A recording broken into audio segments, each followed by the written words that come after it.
Cette vidéo dépasse les 80 000 vues. Et celle-ci récolte des milliers de mentions j'aime.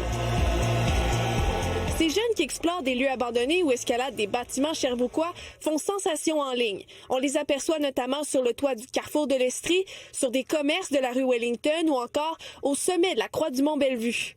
Oui, je l'ai vu cette vidéo-là justement, là, avec la petite guerre à Sherbrooke.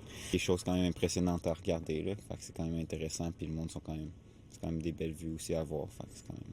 Mais c'est quand même intéressant de voir ça de temps en temps, je dirais. Tu comprends pourquoi c'est populaire? Ouais, honnêtement, c'est du monde qui aime l'adrénaline, fait que...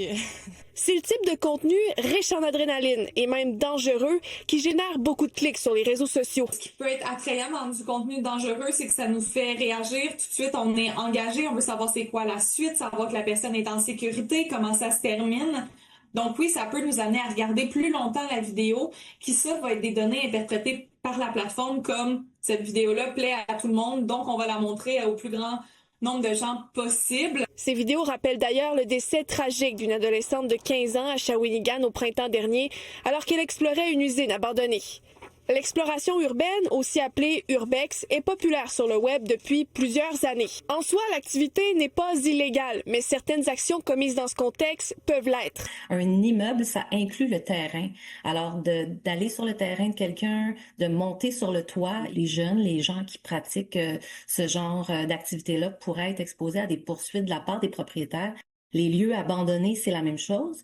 On peut penser que ces lieux-là appartiennent un peu à personne, mais c'est pas le cas. Ils ont des propriétaires et avant de pénétrer chez quelqu'un, on doit obtenir sa permission. Sinon, on est peut-être en train de faire une entrée par effraction. Ces jeunes s'exposent donc à des poursuites ou à des accusations criminelles. Et le fait de se filmer en train de commettre ces gestes pourrait servir de preuve. Ces éléments-là vont pouvoir servir à démontrer les actes criminels ou les actes de faute civile qui auront été peut-être perpétrés par ces gens-là. Il existe toutefois des façons de pratiquer l'urbex dans le respect des lois, notamment en obtenant l'autorisation des propriétaires avant d'explorer un site. Élodie Drolet, TVA Nouvelles, Sherbrooke.